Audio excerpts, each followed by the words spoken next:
साध संगत जी, वो जीव आत्माएं, वो व्यक्ति कितने अच्छे हैं, कितने भाग्यशाली हैं जिन्होंने परमात्मा के नाम को अपने हृदय में पूरी तरह से बसा रखा है, जिनको केवल हर तरफ उनके सतगुरु ही सतगुरु दिखाई देते हैं, जो हर दिन बिन नागा उस परमात्मा की भक्ति करते हैं, भजन बंदगी करते हैं, जो दुनिया का हर एक काम भूल जाते हैं मगर अपने सतगुरु की भजन बंदगी, नाम की भक्ति, नाम की कमाई करना कभी नहीं भूलते हैं, जो रोज अपना काम निपटा लेते हैं, वो कितने उच्च कोटि के होते हैं, उनकी बुद्धि कितनी उच्च कोटि की होती है, उनका जीवन सफल हो जाता है।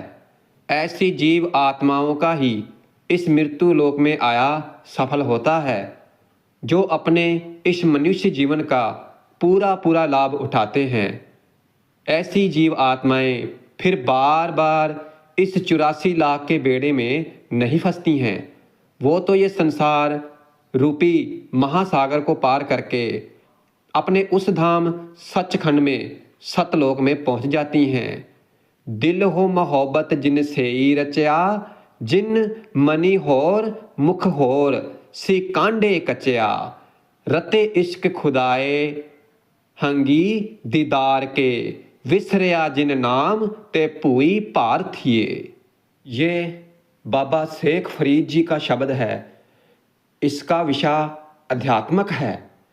बाबा शेख फरीद जी फरमाते हैं कि आप जी इस शब्द द्वारा फरमा रहे हैं, जो उस परमात्मा के सच्चे आशिक हैं, जो उस परमात्मा से सच्चा प्रेम करते हैं, जो हर समय उस परमात्मा की याद में खोए रहते हैं, जिन्होंने अपने आप को उस परमात्मा के रंग में रंग लिया है, जो उस परमात्मा को पहचान चुके हैं कि केवल ये परमात्मा ही सत्य है, बाकी सब कुछ झूठ है, कि उन्हें केवल उस परमात्मा का ही आसरा है। ऐसे संत महात्माओं की शेख फरीद जी महिमा बयान कर रहे हैं। आप जी फरमा रहे हैं कि ऐसे संत महात्माओं का जन्म सफल हो जाता है, जो अपने आप को उस परमात्मा को समर्पित कर देते हैं, जो पूरी तरह से उस परमात्मा के रंग में अपने आप को रंग लेते हैं और फिर उस परमात्मा का ही रूप हो जाते हैं। आप जी फरमा रहे हैं कि जो मनुष्य उस परमात्मा के रंग में रंगे हुए हैं, तो केवल वही असली मनुष्य हैं। उन्हीं का इस संसार में आना सफल होता है। केवल ऐसे मनुष्य ही अपना जीवन सफल कर लेते हैं।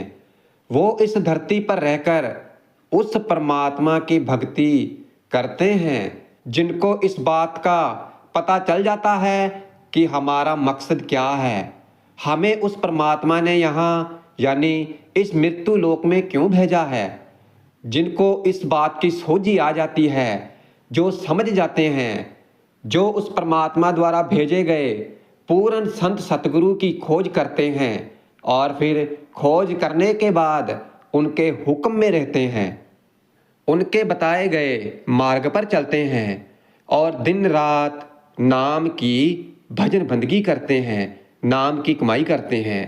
जो मनुष्य इस संसार की वस्तुओं में, शक्लों पदार्थों में अपना ध्यान नहीं लगाते हैं, क्योंकि उनको समझ आ जाती है, उनको सोझी आ जाती है, दुनिया की शक्लें और पदार्थ और ये वस्तुएं, ये सभी नाशवान है, इनका कोई अस्तित्व नहीं है, ये कुछ समय के बाद खत्म हो जाएंगी, नष्ट हो जाएंगी।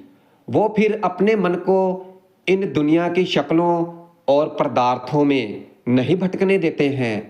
वो अपने मन पर नियंत्रण कर लेते हैं, मन उनके वश में होता है। वो माया के लिए दिन रात नहीं भटकते फिरते, वो तो जो उनको मिल रहा है उसी से तृप्त हो जाते हैं। उन्हें और किसी भी चीज की आशा नहीं होती है।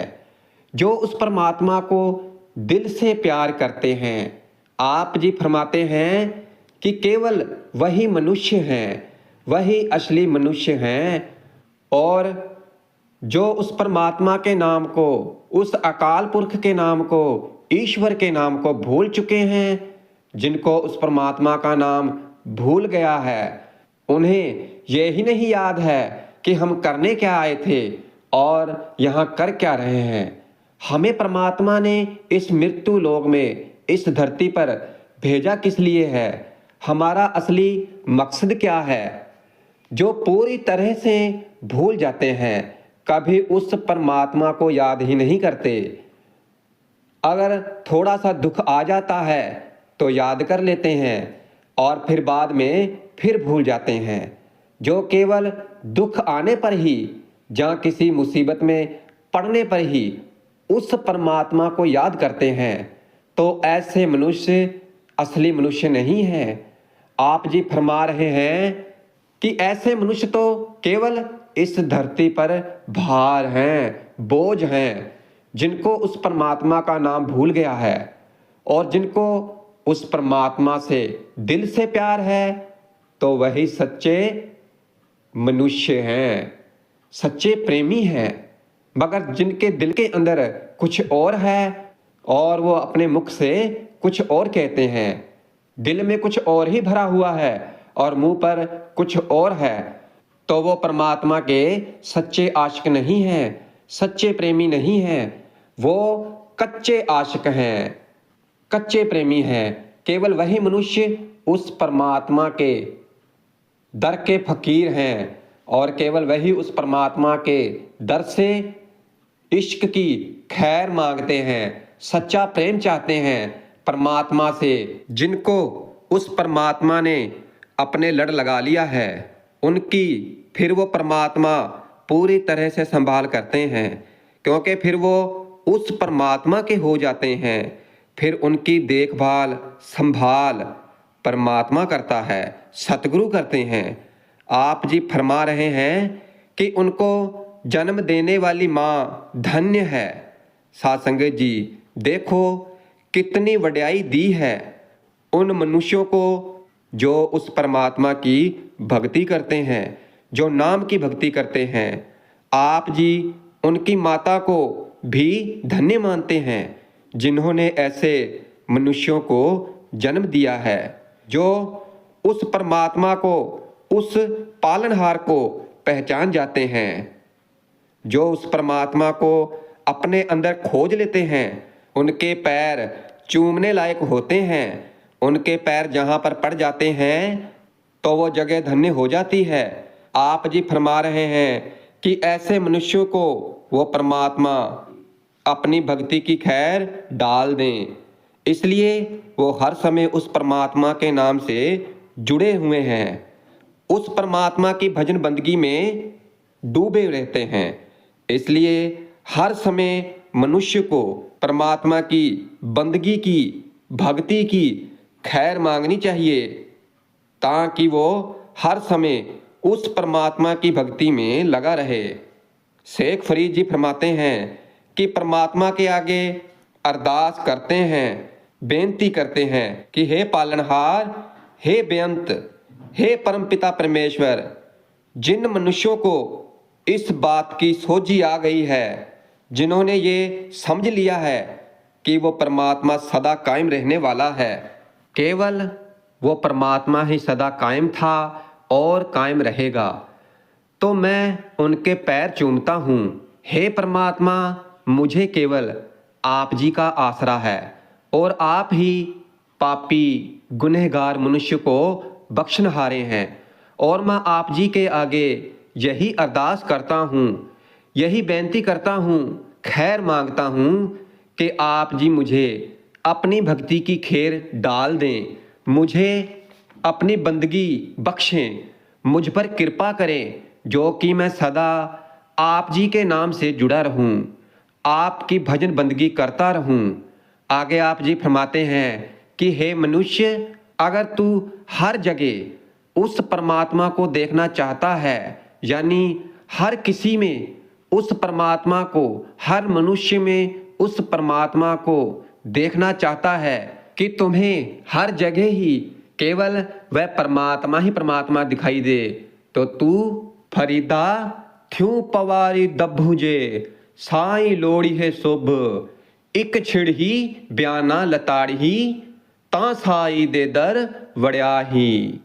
आगे आप जी फरमाते हैं कि हे मनुष्य, अगर तू हर जगह उस परमात्मा को देखना चाहता है, यानी हर किसी में उस परमात्मा को, हर मनुष्य में उस परमात्मा को देखना चाहता है, तुम्हें हर मनुष्य में, हर किसी में, हर जगह ही केवल वह परमात्मा ही परमात्मा दिखाई दे, तो तू रास्ते में उगने वाली दब के जैसे बन जा। दब यानी एक प्रकार का घास होता है जिसकी चटाई बनती है, तो उसके जैसा बन जा, जिसके किसी बूटे को तो लोग तोड़ते हैं और किसी बूटे को अपने पैरों के नीचे लिताड़ देते हैं, दबा देते हैं।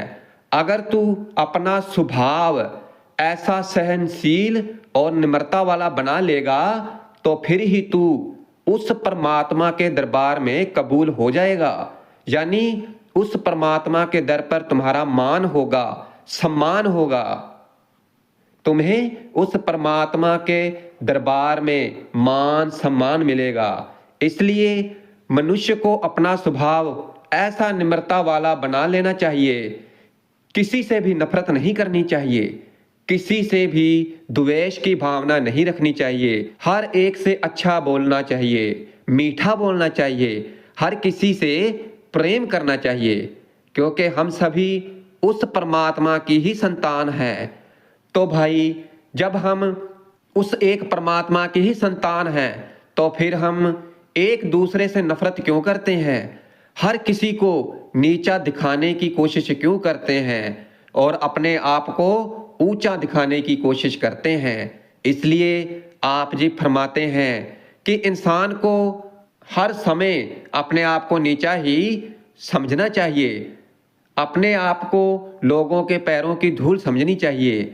अगर कोई कुछ कह दे, कोई कड़वा बोल भी बोल दे, तो उसे जवाब नहीं देना चाहिए, वहां से आगे निकल जाना चाहिए, और ना ही किसी की निंदा करनी चाहिए और ना ही किसी की निंदा सुननी चाहिए। और आप जी फरमाते हैं कि ऐसी जीव आत्माएं ही उस परमात्मा के दरबार में कबूल होती हैं, ऐसी जीव आत्माओं को ही उस कुल मालिक के दरबार में मान सम्मान मिलता है, ऐसी जीव आत्माओं को ही परमात्मा अपने गले से लगा लेते हैं। फरीदा खाक ना निंदिए खाक जेडाना कोए जीव दया पैरा तले मोया ऊपर होए। आप जी इस शब्द द्वारा फरमा रहे हैं कि माटी को भी बुरा नहीं कहना चाहिए, क्योंकि माटी जितनी महान चीज कोई भी नहीं है। क्योंकि जब मनुष्य जीवित होता है तो ये माटी उसके पैरों के नीचे होती है, और जब उसकी मृत्यु हो जाती है, जब उसे कब्र में दफना दिया जाता है, तो फिर मिट्टी उसके ऊपर होती है। इसलिए निमाणा और गरीब स्वभाव की रीस नहीं है, और ऐसी अवस्था में गुजरने वाला मनुष्य महान होता है।